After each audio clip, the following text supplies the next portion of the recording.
अंतर्राष्ट्रीय कृष्ण भावना अमृत संघ की ओर से प्रस्थापित प्रति सोमवार, यह आज मंगलवार हो चुका है, परंतु प्रति सोमवार को होने वाले इस कार्यक्रम में हार्दिक स्वागत करते हैं।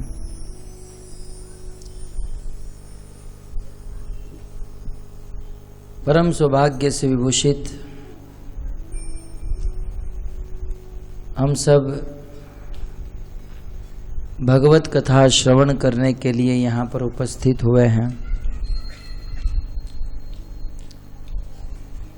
भगवान की कथा भगवान को प्रदान करने वाली होती है। अगरबत्ती दूर कर दो।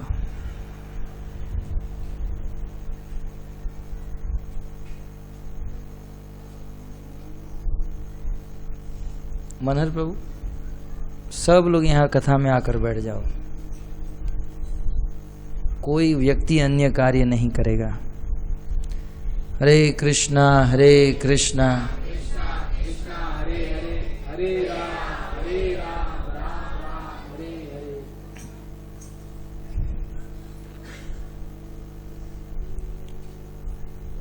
भगवान श्री कृष्ण के अनेक अवतार हुए। अन्य अवतारों में भगवान ने अनेकों प्रयोजनों को सिद्ध किया। भगवान श्री कृष्ण का एक अत्यंत अद्भुत, हमारे मन को आनंद देने वाला, संसार में मर्यादा को प्रस्थापित करने वाला अत्यंत सुंदर अवतार हुआ, जिसका नाम था राम अवतार।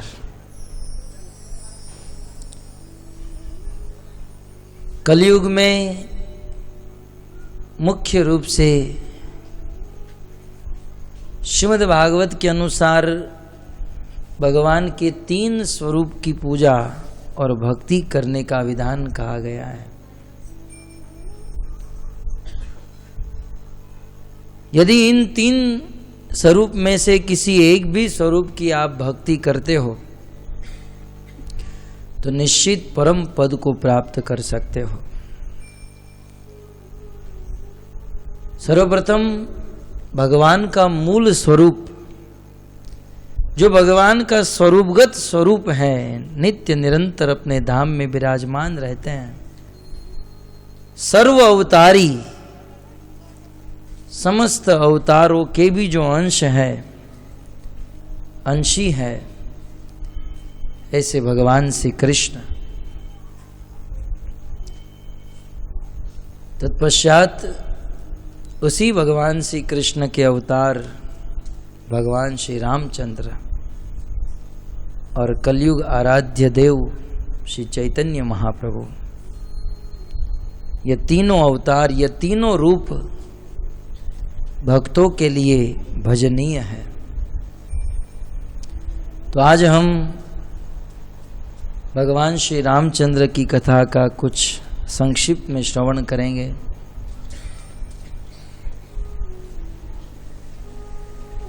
भगवान श्री रामचंद्र को वनवास हुआ है और वनवास के क्रम में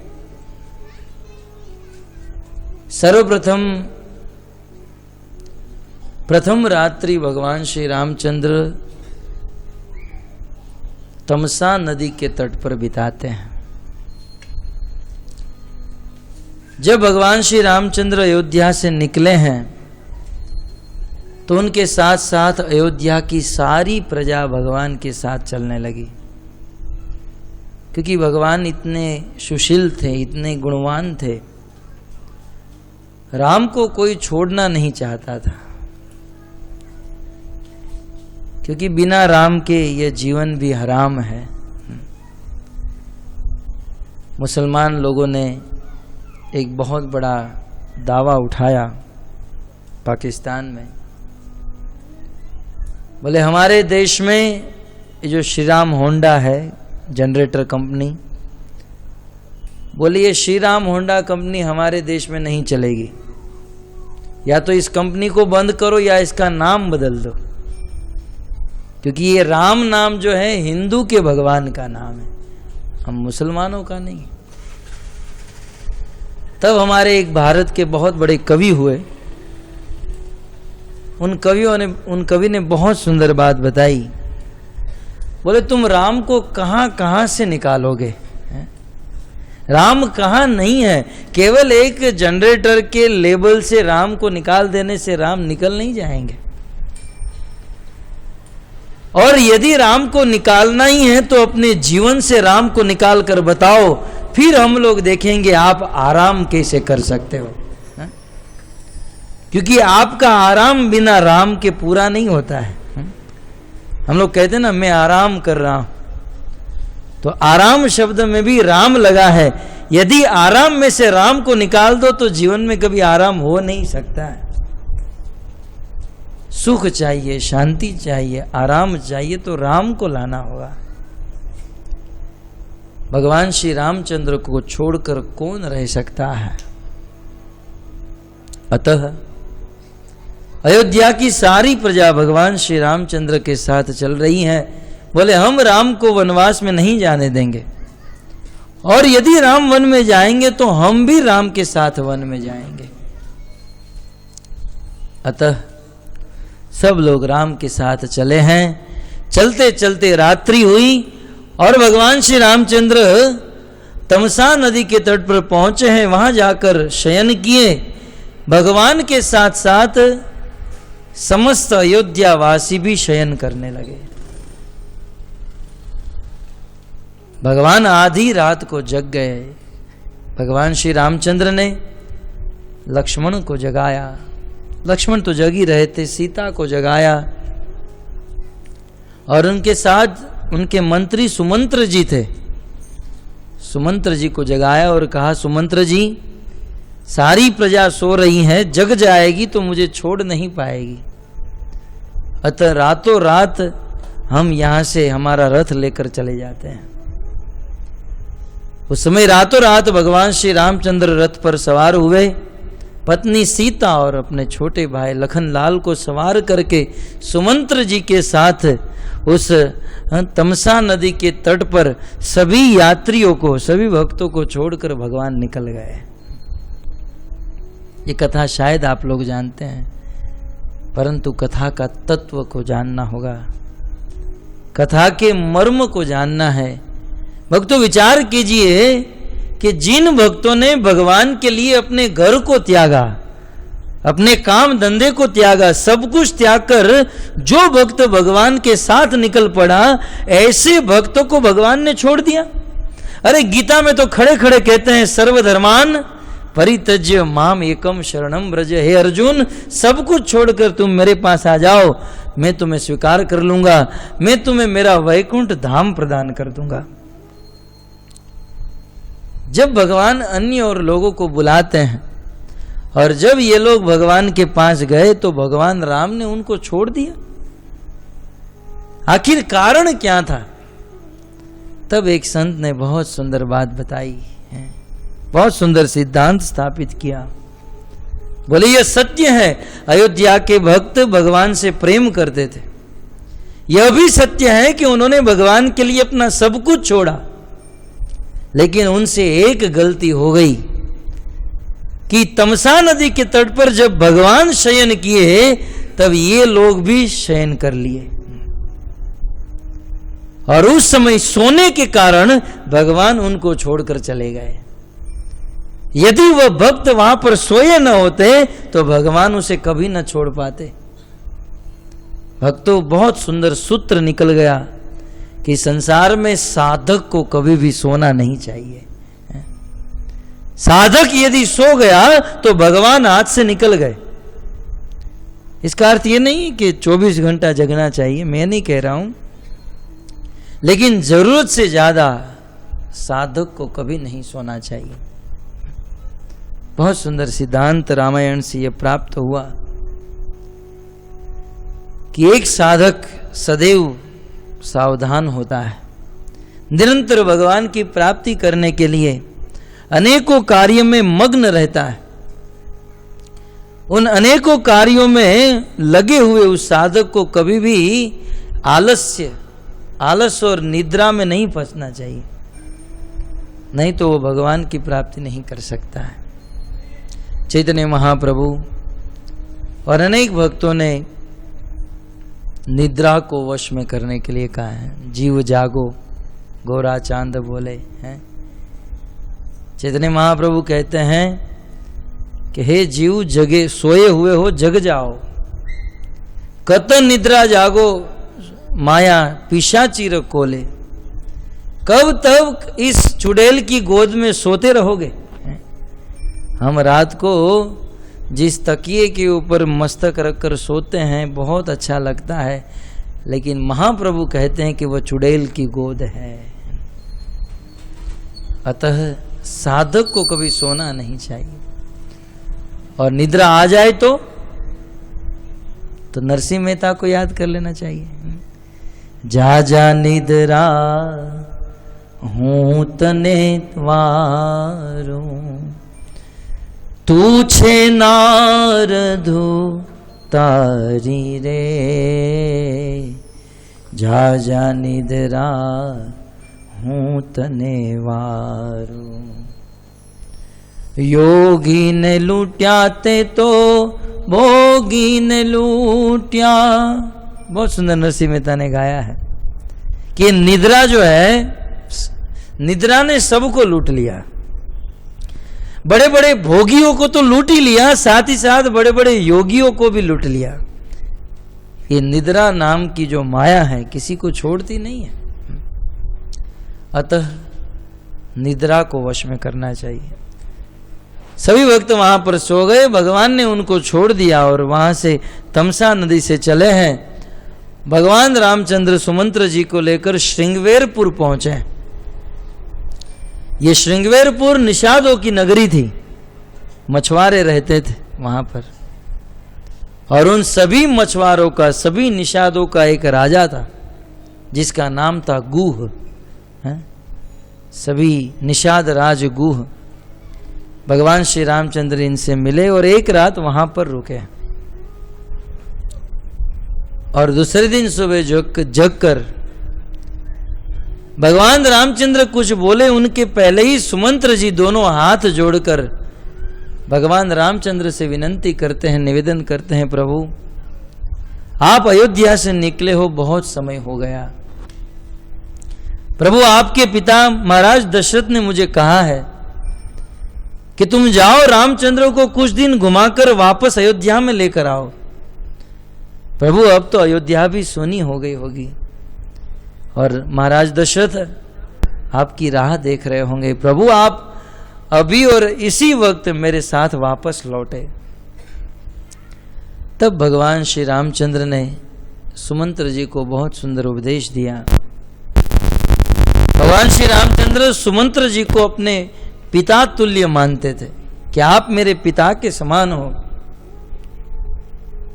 और मैं मेरे धर्म का पालन कर रहा हूं। सुमंत्र जी, मेरा जन्म जिस वंश में हुआ है यह सूर्य वंश एक ऐसा वंश है, इस सूर्य वंश में जितने राजा महाराजा हो गए वे स्वयं अपना प्राण दे दिए, परंतु अपने वचन से कभी नहीं गिरे। रघुकुल रीत सदा चली आई, प्राण जाई पर वचन न जाई। मुझे रघुकुल की यह रीत, यह विधि का पालन करने दीजिए। सुमंत्र जी आप वापस जाइए। तब सुमंत्र जी कहते हैं कि हे प्रभु, मैं तुम्हें यहां पर छोड़कर चला जाऊंगा, ये कभी हो नहीं सकता है। वे कहते हैं जय विधि अवध आव फिरी सरिया, सोई रघुबर ही तुम ही न कनिया। न तरु निपट अव लंबन बिहीना, मैं जी अब जिमि जल बिनु मीना। जैसे मछली जल को नहीं छोड़ती है, वैसे मैं आपको कभी छोड़ नहीं सकता। कभी कभी मछली को जल से बाहर निकाल दिया जाए तो मछली तड़प तड़प कर मर जाती है। वैसे हे प्रभु, मेरा आपसे प्रेम मछली के समान है। समंदर में तो अनेकों जीव रहते हैं, मगर भी रहता है, कछुआ भी रहता है, परंतु उन मगरमच्छ और कछुआ का प्रेम उस समंदर के साथ, पानी के साथ नहीं होता है। उन सभी जीवों में सबसे ज्यादा जल के साथ प्रेम यदि किसी का है तो वो है मछली का। क्योंकि मगरमच्छ बिना पानी के रह सकता है, कछुआ भी बिना पानी के रह सकता है, परंतु मछली जाल परत जल जात बही, तजनी नन को छोड़। पानी को छोड़कर वह मछली कहीं भी सुख का एहसास नहीं कर सकती है। ठीक उसी प्रकार प्रभु, मैं आपके साथ नहीं आ पाऊंगा। तब सुमंत्र जी कहते ठीक है राम, तुम अपने धर्म का पालन करो। और कैकेयी ने भी तुमको वनवास दिया है, लेकिन कैकेयी ने सीता को वनवास नहीं दिया है। और दशरथ जी ने मुझे कहा था कि राम मानो शायद न माने और वापस न आए, परंतु तुम सीता को तो वापस लेकर ही आना। तब सुमंत्र जी देवी सीता को कहते हैं, सीता तुम्हारे ससुर ने मुझे आज्ञा दी है तुम्हें वापस ले जाने की, तुम चलो मेरे साथ। भगवान श्री रामचंद्र भी सीता को कहते हैं कि सीता तुम चली जाओ सुमंत्र जी के साथ। तब देवी सीता बहुत सुंदर बात कहती हैं। सर्वप्रथम तो सुमंत्र जी से क्षमा याचना करती हैं कि हे सुमंत्र जी, आप मेरे ससुर के समान हो, मेरे पिता के समान हो, और आज मैं आपके प्रश्न का उत्तर दे रही हूं, अर्थात मैं बहुत बड़ा अपराध कर रही हूं। देखिए कितनी मर्यादा थी। ससुर जी के सामने कुछ बोलने जा रही है, कुछ प्रश्न का उत्तर देने जा रही हैं, लेकिन फिर भी उसे अपराध समझ रही है। और आज की स्त्री तो ससुर जी को गाली भी दे देती हैं, फिर भी अपराध नहीं समझती है। और वास्तव में देखा जाए तो इसमें पूर्ण दोष उस बहू का नहीं है, कुछ दोष उस ससुर का भी है। आज के मॉडर्न और फैशनिक जमाने में लोग चाहते हैं कि हमारी बहू हमसे बात करे, सबसे बात करे और सारी मर्यादा को तोड़े। भक्तों, पूर्व पहले के जमाने में कुछ मर्यादाएं होती थी। एक बहू कभी भी अपने ससुर के सामने बिना घूंघट के सामने नहीं आती थी। एक बहू ऊंचे आवाज से अपने ससुर के सामने बोल तक नहीं सकती थी, बात करने की बात तो दूर है। लेकिन आज लोग सोचते हैं कि हम प्रोग्रेस कर रहे हैं, प्रगति कर रहे हैं, और प्रगति के नाम पर वही बहू और ससुर आपस में बात करते हैं और ये सब। और धीरे धीरे क्या होता है, वही बहू ससुर को गाली भी सुना देती है, क्रोध भी कर देती है। मर्यादा होनी चाहिए जीवन में। देखिए, मनुष्य और पशु में यही अंतर है। पशुओं में मर्यादा नहीं होती है, मनुष्य बना है मर्यादा में रहने के लिए। मनुष्य जीवन मर्यादा, और मर्यादा से भगवान प्रसन्न होते हैं। बड़ी मर्यादा से देवी सीता सुमंत्र जी को कहती हैं और भगवान राम को समझा रही हैं। बोले, मैं जिस पिता के घर से आई हूं, मेरे पिता जिस चौखट के ऊपर कदम रखते हैं, मेरे पिता जिस चौकी के ऊपर कदम रखते हैं, बड़े बड़े राजा उस चौकी को अपना मुकुट बनाकर घूमते हैं। अर्थात सभी राजाओं के जो मुकुटमणि है, ऐसे राजा जनक की मैं पुत्री हूं। किसी भी प्रकार का दुख नहीं, किसी भी प्रकार की कमी नहीं, ऐसे घर से मैं आई हूं। और मेरे ससुर तो उनसे भी बड़े हैं, कौशलपुर के राजा, अयोध्या के राजा। अरे जो इंद्र के आधे आसन के ऊपर जो बैठ चुके हैं, जो बड़े बड़े देवताओं के राजा इंद्र को भी मदद करने वाले हैं। दशरथ धन देखी धनद लजाई, जिनके पास इतना धन है कि धन के देवता कुबेर जब मेरे ससुर के धन की तिजोरी की ओर देखता है तो कुबेर भी शर्मा जाता है कि दशरथ के पास इतना धन, मेरे ससुर के पास इतना धन जिसकी कोई कमी नहीं, और मेरी मां, मेरी सास, इस दुनिया में मेरे सास जैसी कोई सास हो नहीं सकती है। परंतु सुमंत्र जी आप ध्यान से सुनिए, इतने अच्छे मेरे पिता हैं, इतने अच्छे मेरे ससुर हैं, इतनी अच्छी मेरी सास है, लेकिन फिर भी ये सब लोग मिलकर मुझे उतना सुख नहीं दे सकते हैं जितना सुख मेरे पति मुझे दे सकते हैं। कितनी सुंदर इन्होंने बात बताई। इस संसार में एक स्त्री को प्रिय करने वाला, स्त्री को खुश करने वाले बहुत लोग होते हैं। एक स्त्री को उनका पिता भी खुश करता है, उनका भाई भी खुश करता है, उनका चाचा, मामा, दादा, उनकी माँ, ये सब लोग खुश करते हैं। लेकिन देवी अनसुया कहती है कि एक पति अपनी पत्नी को जितना सुख दे सकता है उतना दुनिया की कोई ताकत नहीं दे सकती है। भक्तों विचार कीजिए, कहाँ देवी सीता का यह विचार और कहाँ आज की नारी है। आज की नारी थोड़ा सा जीवन में दुख आ जाता है, थोड़ा सा मन मोटा हो जाता है, मैं मैके चली जाऊंगी।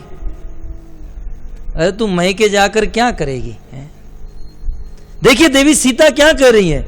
मेरे पिता जनक हैं, उनके पास धन की कोई कमी नहीं, धन के धनाढ़ देवता भी लज्जित हो जाते हैं। परंतु इस वनवास में मेरे पति हैं, और इस वनवासी पति को छोड़कर मेरे वनवास में रहने वाले पति जितना सुख मुझे दे सकते हैं, उतना धन के ढेर के ऊपर बैठे हुए मेरे पिता मुझे सुख नहीं दे सकते। और आज की स्त्री, अरे तुम तो झोंपड़ी में रहते हो, मेरे पति तो, मेरे पिता तो बंगले में रहते हैं, मैं वापस बंगले में चली जाऊंगी, मैं चाली में नहीं रहूंगी। इस प्रकार का वाक्य वही स्त्री बोल सकती जिसे शास्त्र का ज्ञान नहीं है। और इस प्रकार की मनोभावना रखने वाली स्त्री जीवन में कभी सुखी नहीं हो सकती है। स्त्री का वास्तविक सुख यदि कहीं है तो उसके पति के चरणों। बहुत सुंदर देवी सीता ने कहा, प्राणनाथ प्रिय देवर साथा, वीर रुधिन धरे धनु भाथा।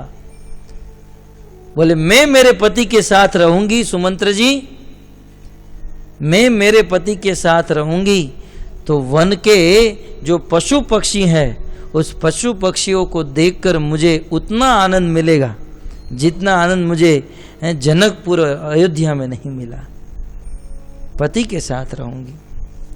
तो इस प्रकार देवी सीता ने अपने पति के साथ रहने के लिए सुमंत्र जी को कहा, प्राणनाथ बिन तुम बिनु जग माही, मोते अधिक सुख कछु नाही, जीव बिनु देह नदी बिन वारी, ऐसे ही नाथ पति बिन नारी। जैसे जल के बिना नदी कुछ काम की नहीं होती है, प्राण के बिना यह देह कुछ काम का नहीं होता है, वैसे पति के बिना पत्नी कुछ काम की नहीं रहती।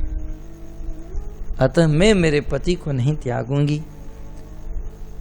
आप मेरे ससुर जी को कह दीजिएगा कि मैं राम को छोड़कर नहीं आ सकती हूं। इस प्रकार से देवी सीता ने ये उत्तर दिया और सुमंत्र जी को वापस लौटाया।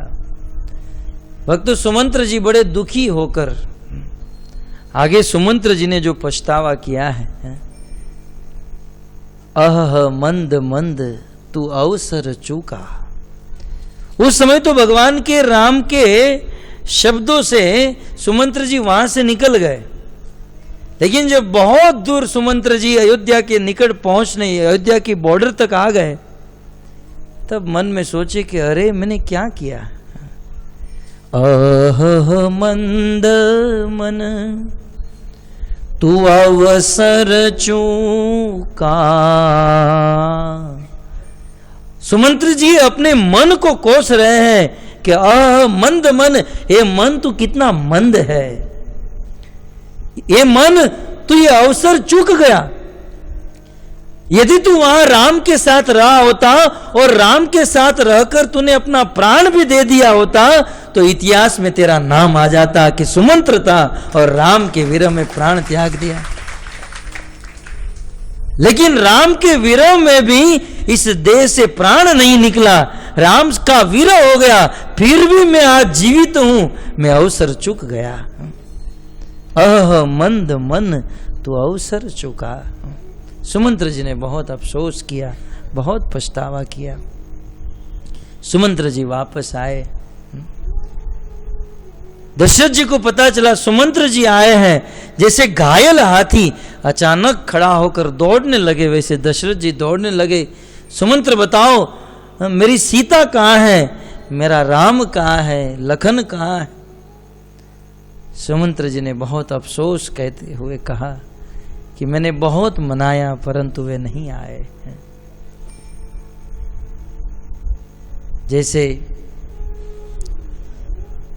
जैसे बहुत सुंदर लता को कोई जला दे और सूख कर गिर जाए, वैसे राजा दशरथ गिर गए। और गिरते गिरते राजा दशरथ ने सुमंत्र जी से कहा, सुमंत्र जी तुम कहते थे कि मैं बहुत भाग्यशाली हूं, 4 पुत्र का पिता हूं, लेकिन सुमंत्र मैं भाग्यशाली नहीं। सुमंत्र मैंने पूर्व जन्म में बहुत पाप किए होंगे और मेरे पूर्व जन्म के पाप का फल आज मेरे सामने मुझे दिख रहा है। सुमंत्र मैं बहुत बड़ा पापी हूं। मैंने पूर्व जन्म में मेरे माता पिता को मैंने सताया होगा, मैंने गुरु की हत्या की होगी। सुमंत्र मैंने पूर्व जन्म में बहुत गायों को मारा होगा, अतः आज राम और सीता का मुझसे विरह हो गया। नृपति कहे, गुजरात के एक संत ने बहुत सुंदर लिखा है, नृपति कहे आगत जन्मो ना,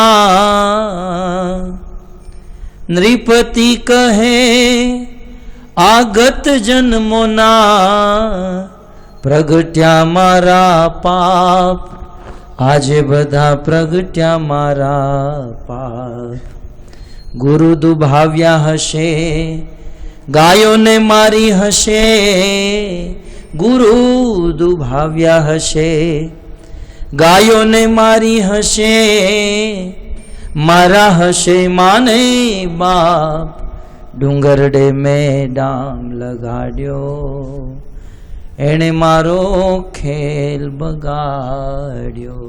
सुमंत्र डूंगरडे में दाम लगाड्यो, एने मारो खेल बगाड्यो। सुमंत्र मैंने बहुत पाप किए होंगे, जिस पाप का फल मुझे आज मिल गया है। और भक्तों, भगवान राम का विरह दशरथ को हुआ और राम वापस नहीं आएंगे। गोस्वामी जी ने कह दिया, राम राम कही राम राम, राम राम कही राम। भगवान राम का नाम लेते लेते दशरथ जी ने अपने प्राण को त्याग दिया। राव गए सुरधाम, राजा दशरथ भगवान के धाम में चले गए। और गोस्वामी जी ने बहुत सुंदर लिखा, जीवन मरण फल दशरथ पावा। इस संसार में वास्तव में यदि हमारे जीवन में मृत्यु आए तो भगवान से प्रार्थना करते हैं राजा दशरथ की तरह आए।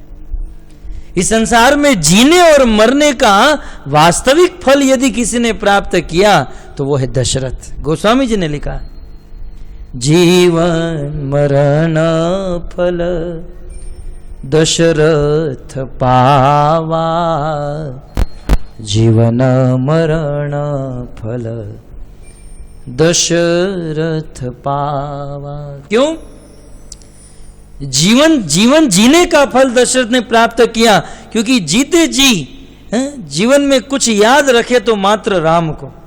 राम कहाँ है, क्या खाए, कहाँ बैठे, जीवन भर भगवान राम का नाम लिया, राम का स्मरण किया, और यहां तक प्राण भी यदि त्यागा तो उस राम के लिए त्यागा। सार्थक हो गया दशरथ जी का जीवन। तो यहां पर राजा दशरथ की मृत्यु हुई, और दूसरी ओर भगवान श्री रामचंद्र अब श्रृंगवेरपुर में एक रात बिताकर आगे बढ़ रहे हैं। और भक्तों, आगे चलते हुए भगवान श्री रामचंद्र को गंगा पार करनी हुई। श्रृंगवेरपुर से आगे जाने के लिए एक गंगा नदी बहती है, और भगवान को गंगा को पार करना है। तो उस समय भगवान श्री रामचंद्र, सीता जी, लखनलाल और निषाद राज, ये 4 लोग तट पर खड़े हैं, और भगवान श्री रामचंद्र ढूंढ रहे हैं, गंगा को पार करना है, परंतु कोई न तो नाविक दिख रहा है, न नौका दिख रही है। लक्ष्मण जी मन ही मन सोच रहे, हुआ क्या, आज रिक्शा वालों की हड़ताल हो गई है, आज नाव वालों की हड़ताल, क्योंकि इतना बड़ा किनारा है, इतनी गंगा नदी बह रही है। तो भक्तों, उस समय भगवान श्री रामचंद्र को एक दूर एक नाविक अपने नाव में आराम से सो रहा था। भगवान श्री रामचंद्र ने दूर से ही इशारा किया उस नाविक को, बोले यहां पर आओ। नाविक दूर से इशारा करते हुए कहता है, मैं नहीं आऊंगा। गोस्वामी जी लिखते हैं, मांगी नावन केवट याना, कह तुमार में मरम जाना।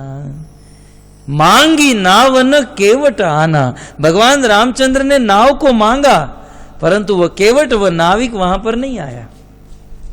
तो हमारे मन में प्रश्न होता है कि अरे, हमारे संसार में, दुनिया में छोटी सी नदी नाला बह रहा हो तो वहां भी 2-5 नाव होती हैं, तो इतने बड़े गंगा नदी का तट था, क्या और कोई नाव वाला या नाविक नहीं होगा? प्रश्न स्वाभाविक है भक्तों। वैसे देखा जाए तो उस गंगा के तट पर सैकड़ों नाव चलती थी, यात्रियों को पार कराने के लिए, सामान को पार ले जाने के लिए, परंतु हुआ क्या? अन्य रामायण और पुराणों में वर्णन है कि श्रृंगवेरपुर में सबको पता चला कि साक्षात भगवान हमारे गांव में आ रहे हैं वनवास के तौर पर। तो श्रृंगवेरपुर में एक रामचंद्र का बहुत बड़ा भक्त था, और उस भक्त का नाम था केवट। केवट नाम नहीं था, जातिवाचक नाम है, परंतु ये भगवान से बहुत प्रेम करता था। तो इनकी इच्छा हुई कि भगवान यहां पर आ रहे हैं तो मैं प्रभु को अपनी नाव में बिठाऊंगा। और वैसे देखा जाए तो ये पूर्व जन्म में क्षीर सागर का एक कछुआ था। आप सब जानते हैं क्षीर सागर में भगवान शेष नाग पर शयन करते हैं, और देवी लक्ष्मी निरंतर उनका चरण दबाती रहती हैं, चरण सेवा करती हैं। तो क्षीर सागर का एक कछुआ भगवान के चरण को स्पर्श करने के लिए बाहर निकला, और जैसे ही भगवान को स्पर्श करने गया, लक्ष्मी जी ने उसे हटा दिया, चलो भागो। दोबारा आया, लक्ष्मी जी ने हटा दिया। बार बार भगवान के चरण को स्पर्श करना था, लेकिन लक्ष्मी जी ने नहीं करने दिया। तब उस कछुए ने कहा कि प्रभु, कभी ना कभी तो पृथ्वी पर आओगे ना आप। आपने आज मुझे अपने चरण को स्पर्श करने नहीं दिया। प्रतिज्ञा करता हूं, जिस दिन आप इस पृथ्वी पर आओगे राम अवतार लेकर, उस दिन आपके पांव को छूऊंगा नहीं, आपके पांव को धोकर उनका पानी पी जाऊंगा। ये मेरा वादा रहा आपसे। और वही कछुआ केवट बना, और अब ये केवट बड़ा गरीब जीवन बिता रहा है। और उनको रात को पता चला कि कल सुबह प्रभु यहाँ से जा रहे हैं, तो अपनी पत्नी को कहता है कि देवी, मैं चाहता हूँ कि प्रभु मेरी नाव में बैठे, परंतु सैकड़ों नाव है, सब लोग भगवान को अपनी नाव में बिठाना चाहेंगे, अब किसके नाव में बैठेंगे क्या भरोसा। क्या करें? तब पत्नी ने कहा कि याद करो, आपने एक बहुत अच्छा काम किया था और हमारे गांव के राजा ने आपको इनाम दिया। मुंह मांगी कीमत देने के लिए तैयार हो गया और तब आपने कहा कि मुझे कुछ नहीं चाहिए, समय आने पर मैं मांग लूंगा। तब पत्नी ने कहा कि अभी अभी जाओ और हमारे गांव के राजा निषाद राज को कह दो, मांग लो उसे। केवट रातों रात निषाद राज रात को 12 बजे गया होगा। निषाद राज ने दरवाजा खोला, लुंगी पहनकर आया होगा।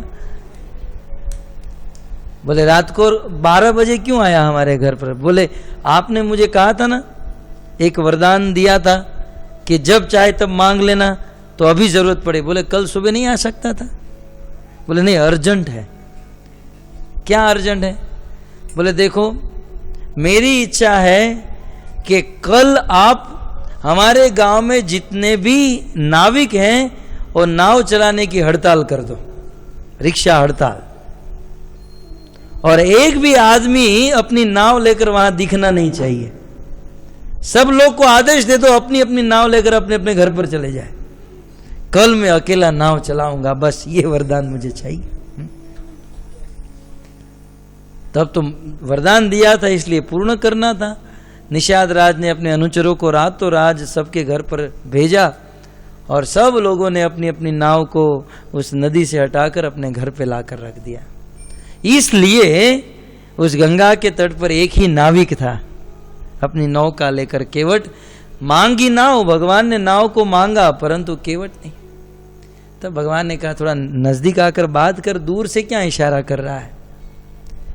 केवट निकट आया, बोले क्या तकलीफ है? उन्होंने कहा कहीं तुम्हारे मर्मों में जाना प्रभु, मैं पूरा पूरा जानता हूं, मैं आपके बारे में सब कुछ जानता हूं। कहीं तुम्हारे मर्मों में जाना, मैं तुम्हारा मर्म पूर्ण रूप से जानता हूं। भगवान मन ही मन सोच रहे हैं, शिव ब्रह्मा और इंद्र भी नहीं जान पाए तो तू साधारण शूद्र मुझे जान गया? मुह्यंती यत सूर्य, अरे बड़े बड़े देवता भी भगवान को पहचानने में धोखा खा जाते हैं। देवराज इंद्र, 33 करोड़ देवी देवताओं का राजा इंद्र, जब साक्षात कृष्ण को नहीं पहचान पाया और सांवर्तक मेघ को आदेश दे दिया, ब्रज को बहा दिया, भगवान को गिरिराज गोवर्धन उठाना पड़ा। और सृष्टि के प्रथम जीव ब्रह्मा है ना, जिस ब्रह्मा को भगवान ने सीधा हृदय में ज्ञान प्रदान किया, तेने ब्रह्म हृदय आदि कवये, वे ब्रह्मा भी भगवान को नहीं पहचान पाए। शिवजी भी मोहिनी के पीछे मोहित हो गए, भगवान को नहीं जान पाए। बोले शिव ब्रह्मा और इंद्र भी जिसको नहीं जान पाया उसको केवट ने जान लिया। बोले कहीं तुम्हारे मर्मों में जाना, मैं तुम्हारा मर्म जानता हूं। भगवान ने कहा प्रॉब्लम क्या है तेरा, तकलीफ क्या है? केवट ने कहा देखो प्रभु, आप में कोई प्रॉब्लम नहीं है। लक्ष्मण जी क्रोधित, बोले मुझ में प्रॉब्लम है? इसमें नहीं तो क्या मेरे में प्रॉब्लम है? बोले प्रभु लखनलाल, आप में भी कोई तकलीफ नहीं है, मेरी मां सीता में भी कोई तकलीफ नहीं।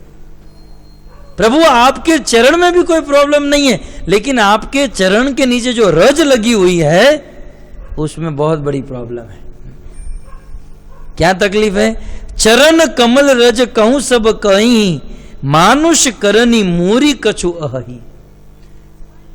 प्रभु बहुत लोगों के मुख से मैंने सुना है कि आपके चरण में ऐसी रज है जिसको स्पर्श होती है वो मनुष्य बन जाता है। भगवान को तो याद भी नहीं था। बोले प्रभु अभी अभी आप जब शादी करने के लिए जा रहे थे जनकपुर, तो रास्ते में वो पत्थर नहीं मिला था? गौतम नारी श्रापवश, तो उस पत्थर के ऊपर आपने अपना चरण रखा और चरण की रज लगते ही वो पत्थर नारी बन गई। छुअत शिला भई नारी सुहाई, पाहन तेन काट कठिनाई। प्रभु आपके चरण की रज से पत्थर यदि नारी बन जाए तो मेरी नौका तो लकड़े की है, वो क्यों नारी नहीं बनेगी? वो तो तुरंत नारी बन जाएगी, क्योंकि पत्थर से बहुत नरम होता है लकड़ा। देखो प्रभु यही प्रतिपालऊं सबु परिवारों, इस एक नौका से मैं मेरे पूरे फैमिली का पालन करता हूँ। ये नौका ही मेरा बिजनेस है, ये नौके से ही हम लोग जीवित हैं।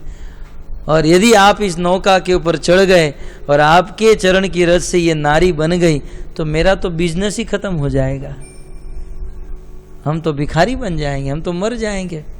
और एक अंदर की बात बताऊं प्रभु, कोई नहीं है इसलिए मैं आपको कह रहा हूं, पहले से एक पत्नी से परेशान हूं और इसको यदि स्त्री बना दिया तो दो दो को कैसे रखूंगा। उनको हजार सोए हमको पहाड़ भारी। जयदेव गोस्वामी शादी करना नहीं चाहते थे, तो एक ब्राह्मण को कोई संतान नहीं हो रही थी, तो ब्राह्मण भगवान जगन्नाथ जी के पास गया और जगन्नाथ जी से कहा कि हे जगन्नाथ जी, आप हमको संतान दीजिए, यदि मुझे संतान हुई तो पहली संतान मैं आपको अर्पण कर दूंगा। तो 2-5 संतान हुई, लेकिन पहली संतान जो थी एक लड़की थी। तो जब वह कन्या 16 साल की हुई तब वो ब्राह्मण उस कन्या को लेकर जगन्नाथ जी के मंदिर में गया और जगन्नाथ जी को कहा कि वादे के अनुसार ये मेरी कन्या को मैं आपको सौंप रहा हूँ। तब जगन्नाथ जी की मूर्ति बोलने लगी, बोले महाराज ब्राह्मण देवता, यहीं पर किंदु बिल्व गांव में मेरा ही एक स्वरूप जयदेव गोस्वामी रहते हैं, आप अपनी कन्या का विवाह उस जयदेव गोस्वामी के साथ करा दो, ये मेरा आदेश। ब्राह्मण अपनी कन्या को लेकर जयदेव गोस्वामी के पास आया, बोले तुम मेरी कन्या से शादी करो, ऐसा भगवान ने कहा है। बोले मैं शादी वादी नहीं करूंगा। बोले भगवान ने कहा है, भगवान का अपराध करोगे? तब उन्होंने कहा था उनको हजारों सोए, यदि शादी करना है तो वो करे और वो तो हजारों करे, मुझे तो एक ही पहाड़ की तरह लगती है, इसलिए मैं शादी नहीं करूंगा। तो ब्राह्मण तो इतना क्रोधित हुआ, अपनी लड़की को उनके घर पे छोड़कर भाग गया और वो बैठ गई घर पर। तो जयदेव गोस्वामी ने हाथ जोड़कर कहा, देखो न तो मैं कोई काम धंधा करता हूँ, न बिजनेस करता हूँ, ये छोटी सी झोंपड़ी है और तुम तो इतनी सुंदर हो, तुम्हें तो बड़ा बंगला वाला और गाड़ी बंगला वाला मिल जाएगा। तब वो कन्या चरणों में गिर गई। भगवान ने कहा है इसलिए आज से मैं आपकी पत्नी हो गई, आप मुझे पत्नी मानो या न मानो, मैं तो आपकी हो गई। फिर जयदेव गोस्वामी ने स्वीकार किया, परंतु केवट कह रहे हैं कि पहले से एक से परेशान हूं और ये दूसरी है। तो हे प्रभु आप और कुछ भी कर लो, लेकिन मेरी नौका पर मैं आपको नहीं चढ़ा सकता। लक्ष्मण जी क्रोधित हुए, आंखें लाल हो गई, अपने तरकत से बाण को धनुष को पकड़ लिए और एक हाथ में धनुष को उठाया और केवट की नजर लक्ष्मण के ऊपर गई। तब केवट कहते हैं कि चाहे लक्ष्मण आज अपने तीक्ष्ण बाण को मेरे हृदय में मार दे, मैं भले मर जाऊं, लेकिन दशरथ के पुत्र राम की सौगंध खाकर कहता हूं कि बिना चरण को धोए आज यह केवट राम को नौका पार नहीं करा सकता है। तो भगवान श्री रामचंद्र ने कहा करना क्या चाहते हो? केवट ने कहा प्रभु एक रास्ता मेरे पास है। क्या? बोले आपके चरणों में जो धूल लगी हुई है उसे मैं मेरे हाथ से धो डालूं, तब मुझे विश्वास हो जाएगा और फिर आप बैठ सकते हो। गोस्वामी जी कहते हैं कि जिस भगवान ने 2 कदम में पूरे ब्रह्मांड को नाप लिया, वामन अवतार धारण किया और 2 कदम में 14 लोग पूरे ब्रह्मांड को जिस भगवान ने नाप लिया, एक छोटे से किनारे को नापने के लिए केवट के चरणों में विनंती कर रहे हैं। यही है भगवान की लीला। भगवान चाहे तो अपने इच्छा मात्र से पार कर सकते हैं, परंतु भगवान अपने भक्तों के साथ सुनी केवट के बैन प्रेम लपेटे अटपटे। केवट के इस वचन को सुनकर भगवान को प्रशंसा हो रही है, प्रसन्नता हो रही। तो भगवान ने कहा केवट क्या करना चाहते हो? बोले चरण धोना चाहता हूं। बोले ठीक है, जो भी आपकी इच्छा हो करो, लेकिन जल्दी करो। केवट ने कहा 2 मिनट प्रभु, मैं घर से पात्र पानी लेकर आता हूं।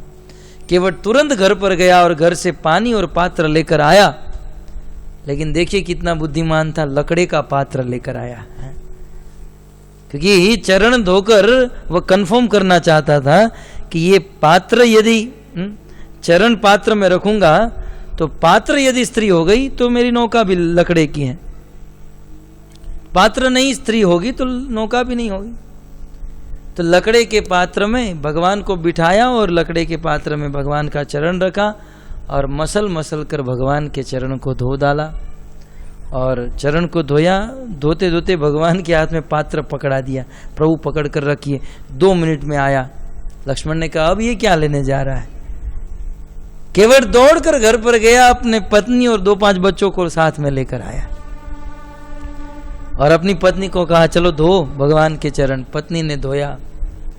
भगवान के पांव उस पात्र में है, खड़े हैं। और फिर बच्चों को कहा चलो बच्चों भगवान के चरण को धो डाला। भगवान ने सोचा कि अब हो गया।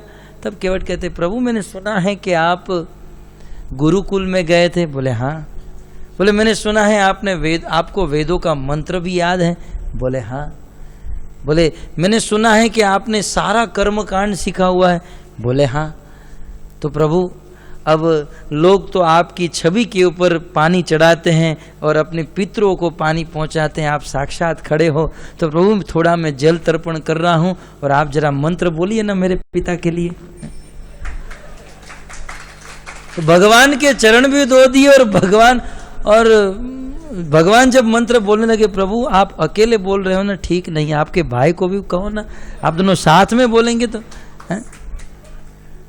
भगवान राम ने इशारा किया, लखनलाल भी बोलने लगे, दोनों मंत्र बोल रहे हैं और केवट अपने पितरों का भी उद्धार कर रहे हैं। गोस्वामी जी ने बहुत सुंदर बात बताई कि केवट भगवान श्री रामचंद्र को गंगा को पार कराए, उसके पहले तो वे खुद स्वयं अपनी पत्नी, बच्चे और अपने सभी पितरों को इस भवसागर के पार करा दिया।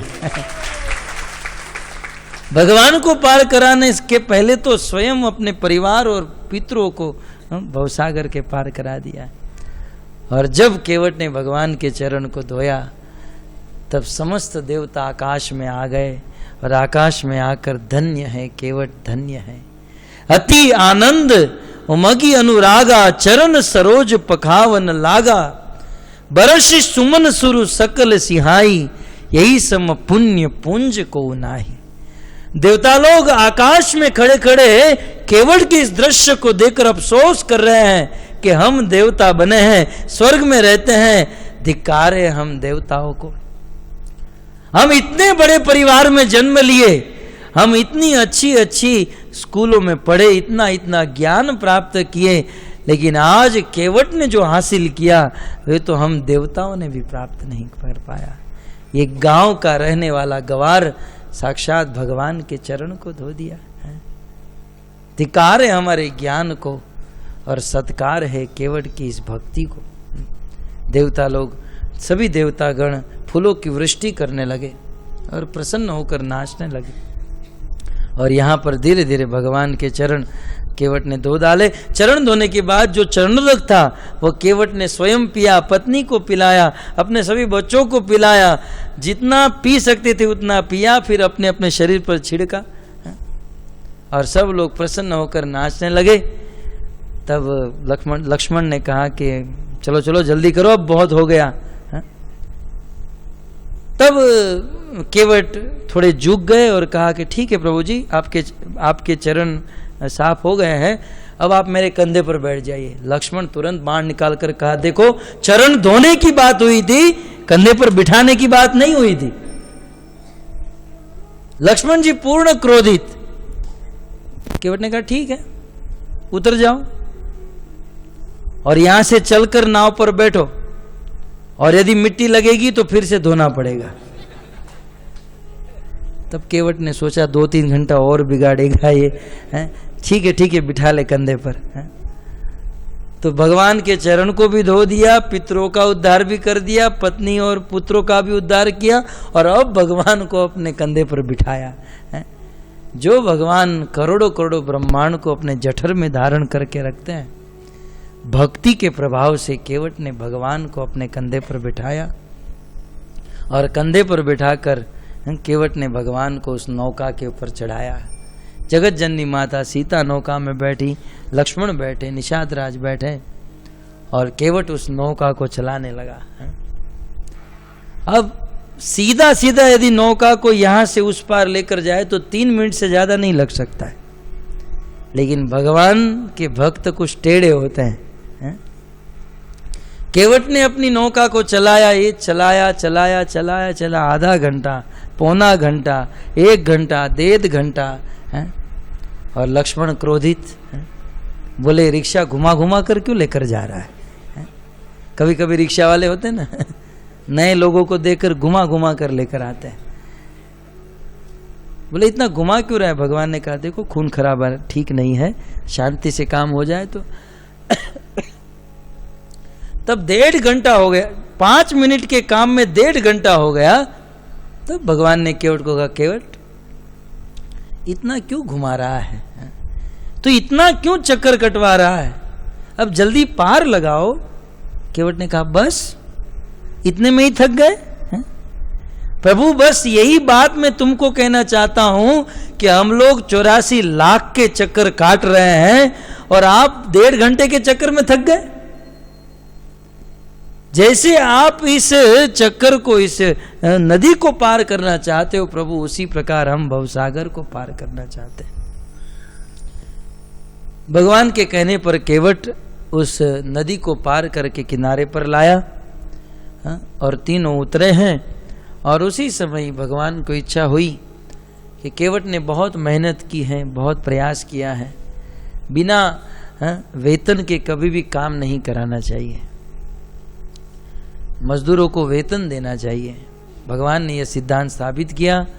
भगवान के पास कुछ था नहीं, परंतु देवी सीता ने अपने हाथ से अंगूठी निकालकर भगवान को दिया।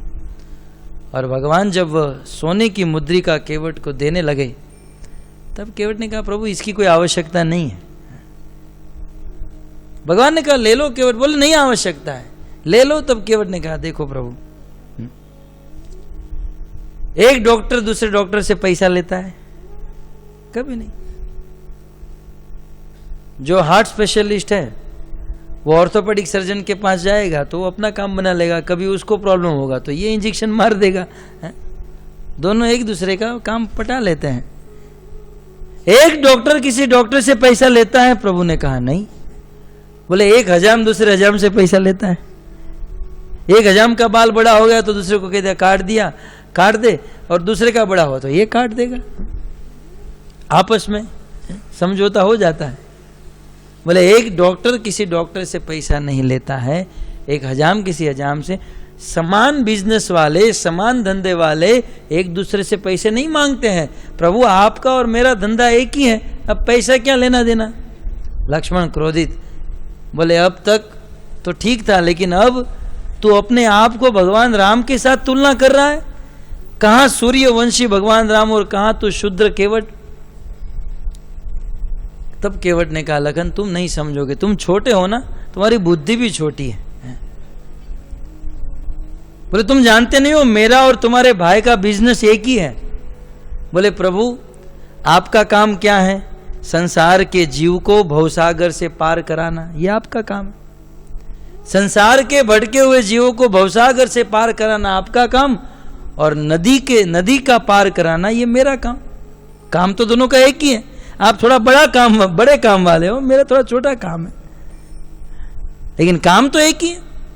तो देखो प्रभु मैंने आपको नदी पार करा दिया, अब आप भवसागर को पार करा देना, और कुछ मुझे नहीं चाहिए।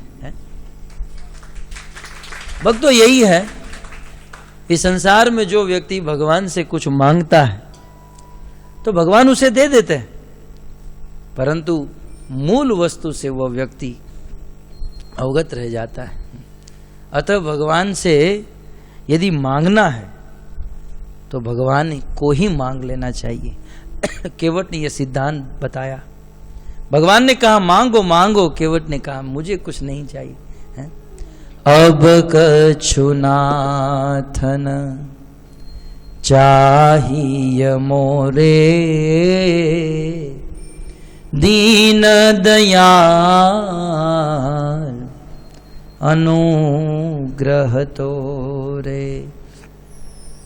फिरती बार मोही जो कछु देवा, सो प्रसाद में शीर धरि लेवा। हे नाथ, हे प्रभु, आज मुझे क्या नहीं मिला। हजारों हजारों जन्मों से मजदूरी करता आया हूं, उन हजारों जन्मों की मजदूरी का फल आपने आज मुझे दे दिया है। आपका दर्शन हो गया, आपका चरणोदक मिल गया, हमारे पितृ भवसागर को पार हो गए। अब मुझे क्या चाहिए। नाथ आज मैं काहू न पावा, मिटे दोष दुख दारिद्र दावा। हजारों जन्म की जो दरिद्रता थी, आज सारी दरिद्रता समाप्त हो गई और आज भगवत प्रेम रूपी धन मुझे प्राप्त हो गया। अब मुझे प्रभु कुछ नहीं चाहिए। और आप बार बार मांगो मांगो मांगो ये कह रहे हो। बहुत कीन प्रभु लखन सिंह, नहीं कछु के वटुले, विदा कीन करुणा जतन, भक्ति विमल बरुदे। लक्ष्मण ने भी कहा केवट ले लो, सीता ने भी कहा केवट ले लो, परंतु बार बार कहने पर भी केवट ने कुछ नहीं लिया। केवट ने कहा कि हे प्रभु, आप कुछ देना ही चाहते हो, आपको कुछ देना ही है तो 14 वर्ष के लिए आप वनवास में जा रहे हो। 14 वर्ष के बाद जब आप वापस लौटोगे तो आपके चरणों में निवेदन करता हूं कि आप मेरी नाव में बैठकर फिर से आप अयोध्या में जाना। बस यही मुझे आपसे चाहिए है। भगवान के भक्त भगवान से कुछ नहीं मांगते हैं, भगवान को ही मांग लेते हैं। और भक्तों यही हुआ। यद्यपि भगवान रामचंद्र लंका से अयोध्या अपने पुष्पक विमान से आ रहे थे, लेकिन केवट के वादे के अनुसार प्रभु ने अपने विमान को उतारा, केवट की नौका में बैठे, पुनः केवट को दर्शन दिया और फिर वापस गए। कहने का तात्पर्य यही है, भगवान अपने भक्तों की सारी इच्छा को पूर्ण करते हैं। एक भक्त भगवान से कुछ नहीं भी मांगे फिर भी भगवान अपने भक्तों को देते हैं, परंतु शुद्ध भक्त भगवान से मात्र भगवान को ही मांगता है। शुद्ध भक्त भगवान से कुछ नहीं मांगता है, शुद्ध भक्त भगवान को ही मांग लेता है। तो केवट ने आज भगवान को मांगा और भगवान केवट के हो गए। भक्तों, रामायण की इस घटना से हमारे जीवन में यही सार मिलता है कि हमें भी भगवान की सेवा में लगना है, हमें भी राम कार्य में लगना चाहिए और भगवान को प्रसन्न करके भगवान को अपना बना लेना चाहिए। हरे कृष्णा हरे कृष्णा।